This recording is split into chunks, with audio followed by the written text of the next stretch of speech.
Let's move on.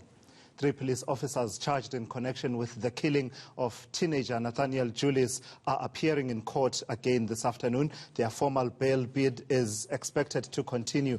They are on a break at the moment, so let's take you to eNCA's Aviwe Mtila, who's been sitting through those hearings. Extraordinary, I would say, Aviwe. For instance, let's start right at the end.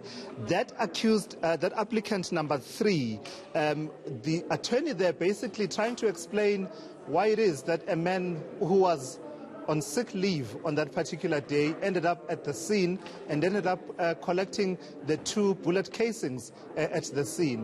What else came out from that evidence?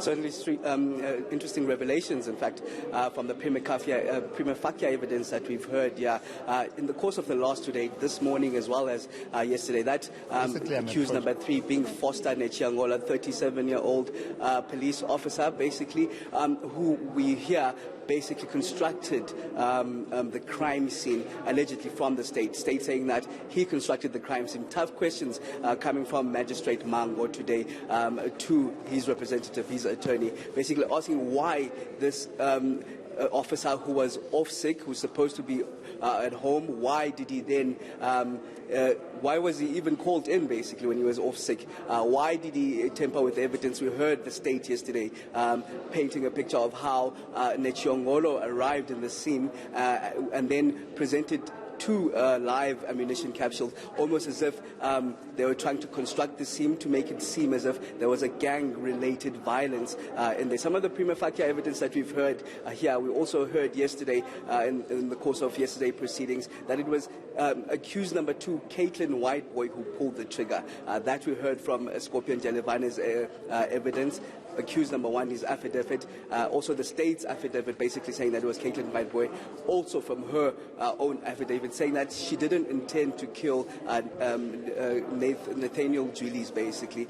She said that that shotgun that was used on the 26th of August at about 9 o'clock was used earlier on in the afternoon, and it was used at Freedom Park. She shot it to herself, which had rounds of rubber bullets. Unknowingly to her, she says those were changed to live ammunition, and when she was ordered, saying that she was ordered by accused number 1 to fire the shot that eventually would take Nathaniel Julies' life, that order came from accused number 1. She's saying she was unaware that it was live ammunition, so she says she didn't intend to do it, and she's since received threats, we heard, from accused number 1, threatening her life if accused number 2 does not corroborate the statement from accused number 1.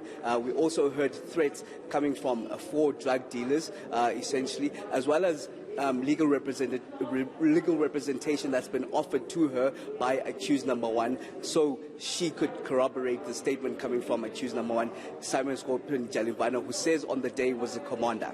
Yeah, I mean, Aviwe, this has been one of those cases that we've gone from, our focus, rightly so, on the killing of Nathaniel Julies, but we're also now getting a glimpse into the workings of the policing in that particular area, because we know that Simon Scorpion Jalivane is someone that is notorious in the area of El Dorado Park, and throughout our coverage of the Nathaniel Julies issue, that killing, the community members, they're talking about this particular person. Now we're hearing about death threats between the accused themselves.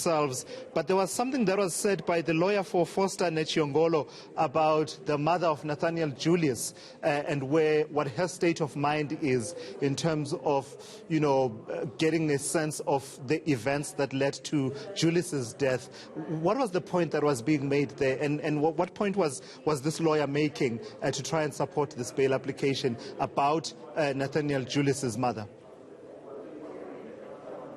So that point comes from essentially the statements that we've heard yesterday, statements from the 3 police officers, from the prosecutor, from Bridget Harris, Nathaniel Julies' mother, as well as a petition that was presented in court to the judge just from the El Dorado community, also alluding basically to how they will probably petition if these officers are given bail, sharing a similar sentiment from Bridget Harris, who I had a conversation with yesterday as well, saying she doesn't care who pulled the trigger. She doesn't want bail for any of them because they all essentially murdered her son.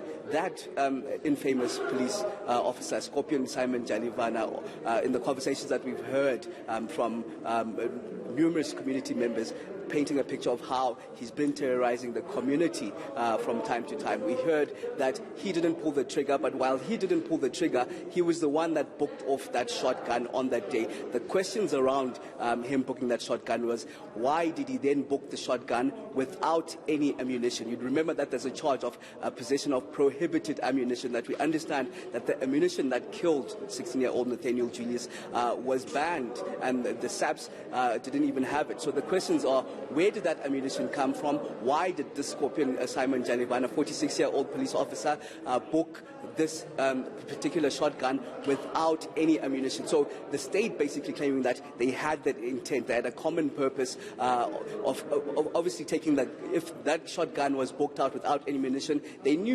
possibly knew that they could have had their own ammunition, which we understand at this stage was prohibited. All right, Aviwe Mtila, we will check in with you a bit later on. Look out for more of Aviwe's reporting throughout the day here on eNCA. It's an extraordinary story, and we were about to hear from the prosecution in responding to the closing arguments of the legal representatives of these three police officers in their bail application. So that's coming up in the coming hours.